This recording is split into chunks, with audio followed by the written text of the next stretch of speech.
बदलते भारत की शान।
सुधीजनों, ये रजत बरुआ है। इन्हें हमारे अस्पताल में चिकित्सक के रूप में नियुक्ति मिली है। पिछड़ा गांव होने की वजह से पिछले 2 सालों से हमारे यहाँ कोई डॉक्टर नहीं था।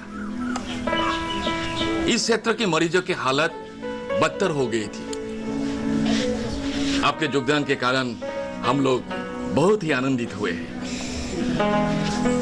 गांववासियों के स्नेह की निशान के रूप में इन्हें एक फुलाम गांव से अभिनंदन करते हैं।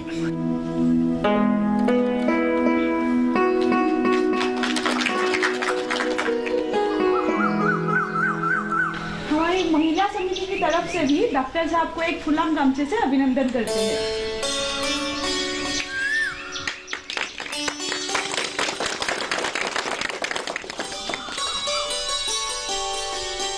मेरा इस तरह सम्मानित करने हेतु मैं आप सभी के प्रति आभारी हूँ। एक डॉक्टर होने के नाते लोगों की जो मदद करनी चाहिए मैं यथासंभव करूंगा। मैं आशा करता हूँ आप लोगों की सहायता और सहयोग मुझे मिलेगा।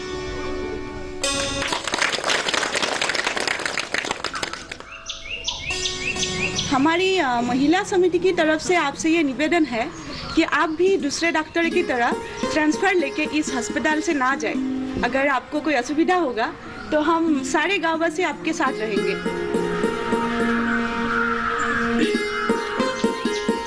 आप लोगों से मिलकर मुझे बहुत खुशी हुई। आशा करता हूँ मैं आप लोगों की अच्छी तरह से सेवा कर पाऊंगा।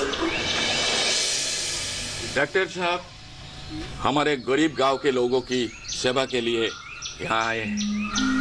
आपको आशीर्वाद देने के अलावा हमारे पास कुछ नहीं है। लेकिन एक बात है, शहर से इस जगह तक डॉक्टर कैसे आना जाना करेगा? क्योंकि हमारा अस्पताल में कोई सरकारी आवास नहीं है। लेकिन मेरे घर में एक खाली घर पड़ा है। अगर डॉक्टर साहब का कोई असुविधा ना हो तो वे उस घर में अपने सदस्य की तरह रह सकते हैं। शहर से रोज आना जाना करना मेरे लिए कष्टदायक होगा, इसलिए यहीं पर रहने की सुविधा मिल जाए तो मुझे कोई आपत्ति नहीं है।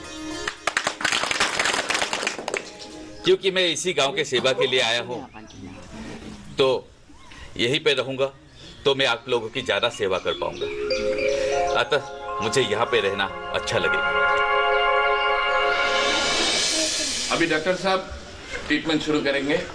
अपने चैम्बर में बैठेंगे। आप लोग के बीच में जो मरीज हैं, आप लोग आइए और डॉक्टर से इलाज कीजिए। आइए डॉक्टर साहब।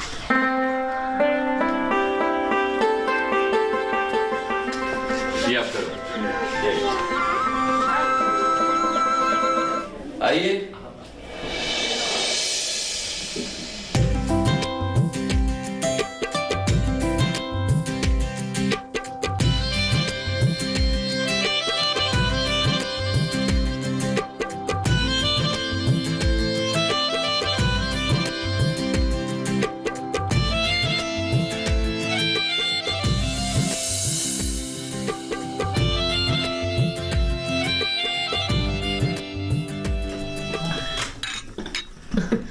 जलपान खा ले बेटा।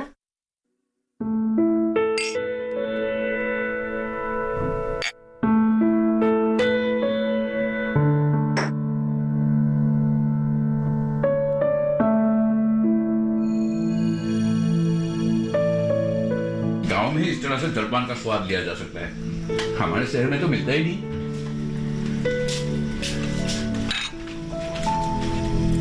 चाय लीजिए।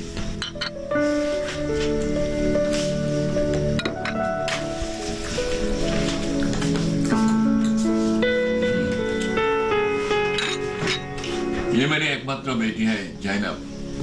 जी नमस्ते। बीए पास करके घर में ही बैठी है। कौन से कॉलेज से डिग्री की है आपने? Cotton college. जी मैं भी कॉटनियन हूँ। मेडिकल में सीट मिला तो वहां दाखिल हो गया। आपने एमए क्यों नहीं की? मैंने एंथ्रोपोलॉजी से मेजर लेके पास की है, लेकिन यूनिवर्सिटी में सीट नहीं मिली, इसीलिए आइडल से प्राइवेटली एमए करूंगी। बिल्कुल सही सोचा आपने। आजकल ऐसे ही बैठ के कोई फायदा नहीं, कंपटीशन का युग है। तुम अकेले अपने लिए खाना बनाओगे, उससे तो अच्छा है हम लोगों के साथ खा लेना। अगर तुम्हें बुरा ना लगे तो। नहीं नहीं, मैं अपना खाना खुद बना सकता हूँ। मैं कई सालों से अपना खुद का खाना खुद बना के खा के आया हूँ। हमारे घर का पकाया खाना खाने से डॉक्टर जी का पेट नहीं भरेगा, इसीलिए हमारे घर का बना खाना खाने की इच्छा नहीं है। और वैसे भी शहर के लोगों की तरह स्वादिष्ट खाना बनाना हम लोग तो जानते भी नहीं। मैंने ऐसा तो नहीं कहा। मेरे मन में सभी लोग एक समान हैं। मेरे लिए आप लोग व्यस्त हो जाना मुझे अच्छा नहीं लगेगा, इसलिए ऐसा कहा। अगर हमें अपना मानते तो निश्चित रूप से इस तरह मना नहीं करते। मन में बेचैन कर खाने से बीमार भी पड़ सकते हैं। और एक बात, डॉक्टर होने के नाते खास नीति नियम भी होंगे। ठीक है, आप अपना खाना खुद पकाकर खाइए। आप लोग मुझे गलत समझ रहे हैं। मेरे खाने पीने का ऐसा कोई नीति नियम नहीं है। भूख लगने पर जो भी मिलता है खा लेता हूँ। अस्पताल से रोगियों को देखकर कब घर आ पहुंचूं उसका कोई ठिकाना नहीं है। रोगी जब भी बुलाते हैं मुझे जाना पड़ता है। रोगी देखकर आने के बाद तुम खाना कैसे बनाओगे? अस्पताल में रोज ही रोगी का संख्या बढ़ती जा रही है। खाना तो हमारे यही खा लेना। अगर तुम्हें ऐसे ही खाना अच्छा नहीं लगे तो कभी कभी एक दो सामान ला कर देते रहना। आपकी आज्ञा मैं कैसे डाल सकता हूँ?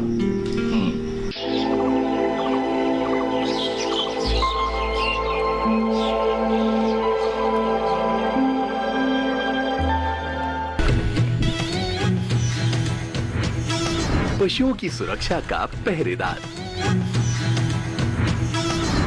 माटी का लाल, जन धन का रक्षक, अपना पशु चिकित्सक। रविवार शाम 6:30 बजे सिर्फ डीडी किसान पर।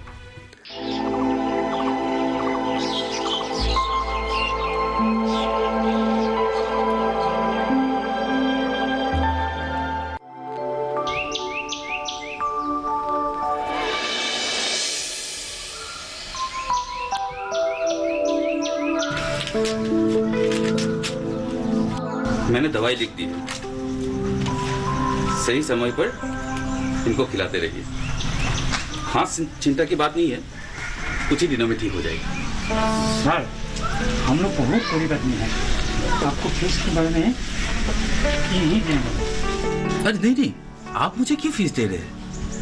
मैं एक सरकारी डॉक्टर हूँ। रोगी की चिकित्सा करने के लिए मुझे सरकार से वेतन मिलती है, फिर आप मुझे क्यों फीस दे रहे हैं? पहले भी जो डॉक्टर आए थे, घर जाकर दवाई लिखा लाने पर भी फीस देना पड़ता था। अगर फीस देने पर ही दवा लिखेगा तो गरीब रोगी कैसे इलाज कराएंगे? ये तो चिकित्सा सेवा के नाम पर एक तरह का शोषण है। जब भी डॉक्टर का मन आप जैसा उदार होता तो रोगी डॉक्टर के अलावा किसी और की पूजा नहीं करता। सरकारी चिकित्सक का रोगी से फीस लेना अनीति का कार्य है। मैं कभी भी अन्यायपूर्वक रोगी से फीस नहीं लेता। इन पैसों से दवाई खरीदकर रोगी को अच्छी तरह से खिला दें। मैं चलता हूँ। आपको किस भाषा से धन्यवाद दे सर। अल्लाह आपको सलामत रखे।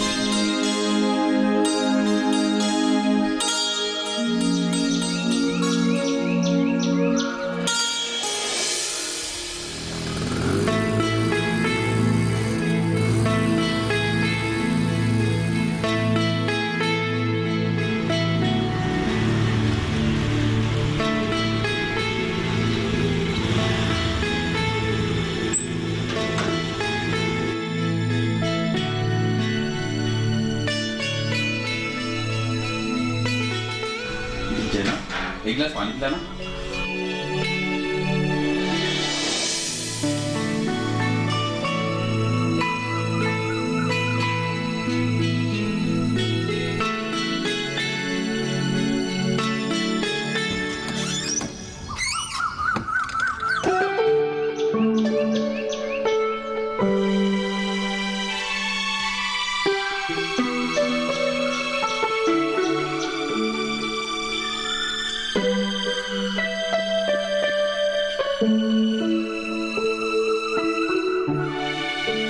क्या मुंह क्यों खुला रखी हो? क्या गलती हो गई? डॉक्टर हो इसका मतलब ये तो नहीं कि बिना खाए पिए घर घर जाके बीमार देखते फिरो। ये किस चिकित्सा शास्त्र में लिखा है बताओ तो। आज मुझे बहुत रोगियों के घर जाना पड़ा, इसलिए दोपहर में खाने की बात ही भूल गया। क्या आपको पता है इस घर में आपके इंतजार करते करते और कोई भी बिना खाए पिए बैठा रहता है?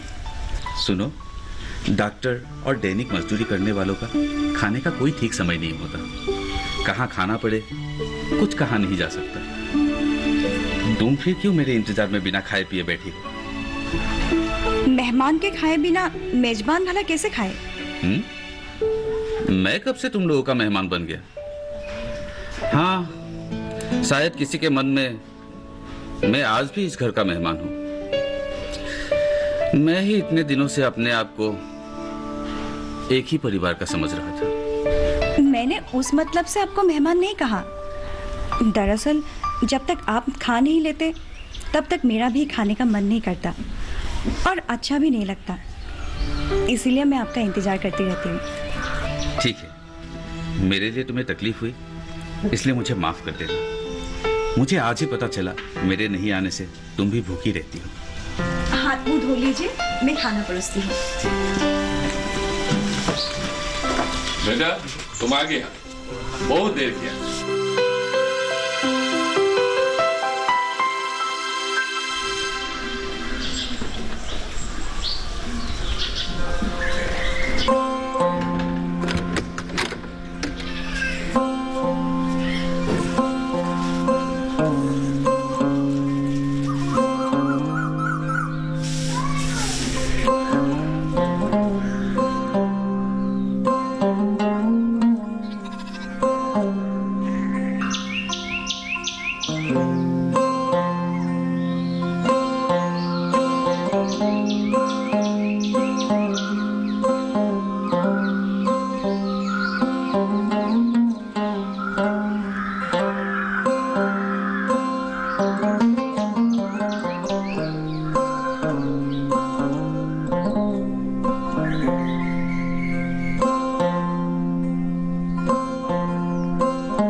मुझे इस गांव के लोग इतने अच्छे लगे हैं कि बोलने के लिए कोई शब्द नहीं है। इस गांव के लोग बहुत ही सहज सरल और बड़े प्यारे हैं।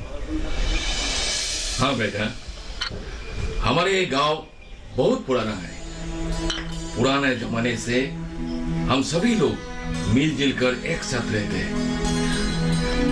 हमारे गांव में 4 बस्ती है।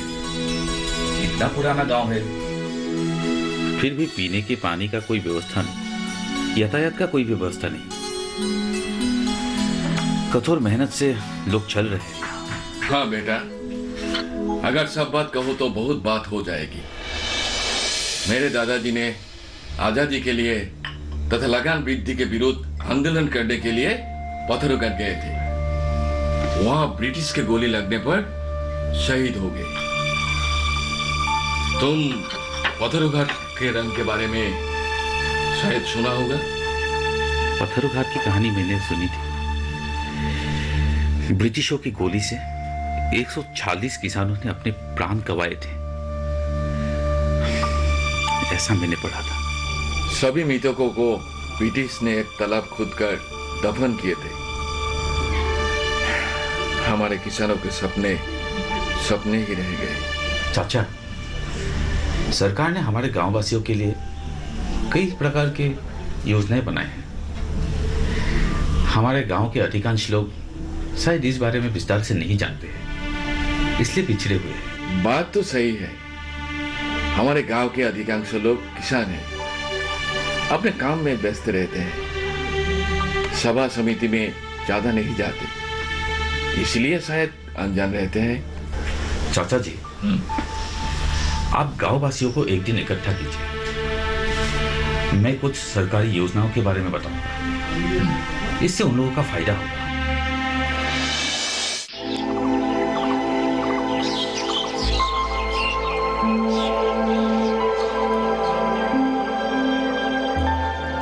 जानेंगे क्या है किसानों का हाल।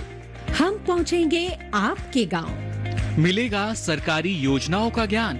जब लगेगी चौपाल, देखिए चौपाल चर्चा, सोमवार से शुक्रवार सुबह 9 बजे सिर्फ दूरदर्शन किसान पर।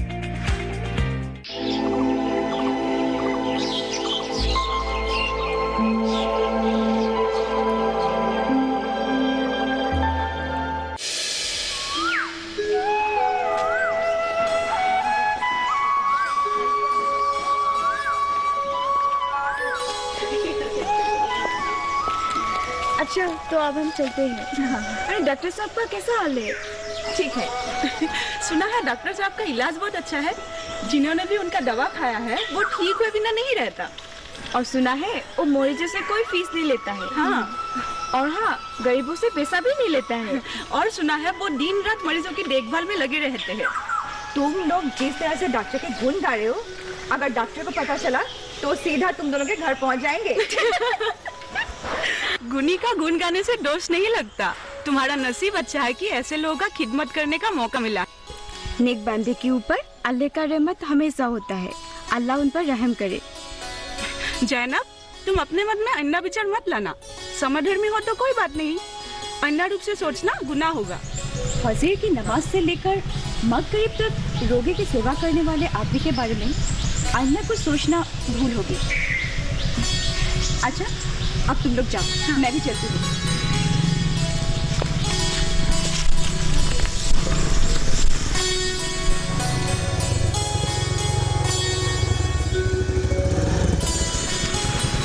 रुको तो। क्या हुआ? तुम्हारे साथ एक बहुत ही जरूरी और गुप्त बात करनी है। बहुत दिनों से तुमसे कहने की सोच रहा था, लेकिन खोलकर बताने का मौका ही नहीं मिला। मेरे साथ कौन सी जरूरी बात करनी है? बताओ तो, क्या जरूरी बात है? मैं दरअसल बहुत पहले से ही तुम्हारी बात दिल से सोच रहा हूँ।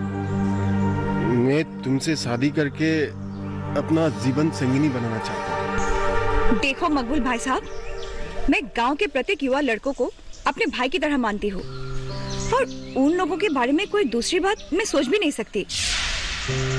इसके अलावा पढ़ाई खत्म करने के बाद मैं गांव के गरीब लोगों के लिए, उनकी उन्नति के लिए कुछ करना चाहती हूँ। तुम ये सब निरर्थक चिंता मत करो। लड़कियां भला क्या समाज की परिवर्तन करेंगे?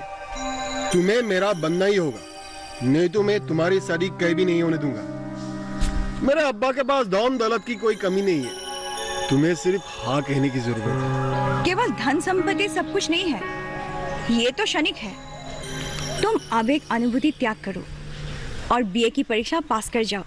इसके बाद यूनिवर्सिटी में पढ़कर नाम करो, इसका मतलब मैं कभी फेल होने के कारण तुम मेरा मजाक उड़ा रही हो। सुनो, मैं तुम्हें अपना बना कर ही रहूंगा। तुम तो झूठ मूठ ही गुस्सा हो रहे हो। मैं तुम्हारा मजाक नहीं उड़ा रही हूँ। तुम बस पढ़ लिख कर उपयुक्त हो जाओ और मेरी बात दिल से निकाल दो। वैसे भी शादी विवाहों में मेरा कोई आस्था नहीं है, और अगर शादी करूंगी भी तो मैं अपने किसी मनपसंद लड़के के साथ ही करूंगी। ठीक है, देखा जाएगा कौन सी नदी किस घाट से बहती है और कहाँ का नाविक आकर परिचित घाट में नाव चलाता है।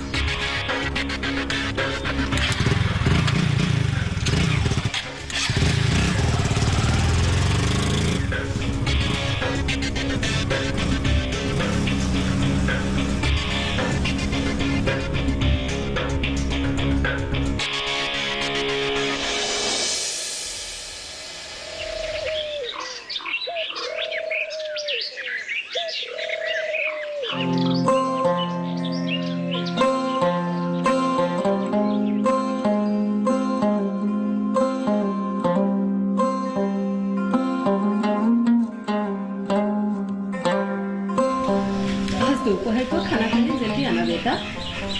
जैनब की जन्मदिन है, दुआ करने के लिए 2 मौलवी को बुलाया है। जिसका जन्मदिन है उसने मुझसे तो कुछ कहा ही नहीं। जब मौलवी की दुआ से काम हो जाएगा तो हमारे आशीर्वाद की क्या जरूरत है। दुआ के समय अगर आप नहीं आएंगे तो मैं बुरा मान जाऊंगी। जल्दी आइएगा। आज अस्पताल से मैं कई आदमियों के घर जाऊंगा। मैं जल्दी आने के लिए कोशिश करूंगा। अल्लाह तुम्हारा भला करेगा बेटा, अल्लाह तुम्हारा नाम रोशन करेगा। सभी लोग आजकल तुम्हारा ही नाम लेते हैं।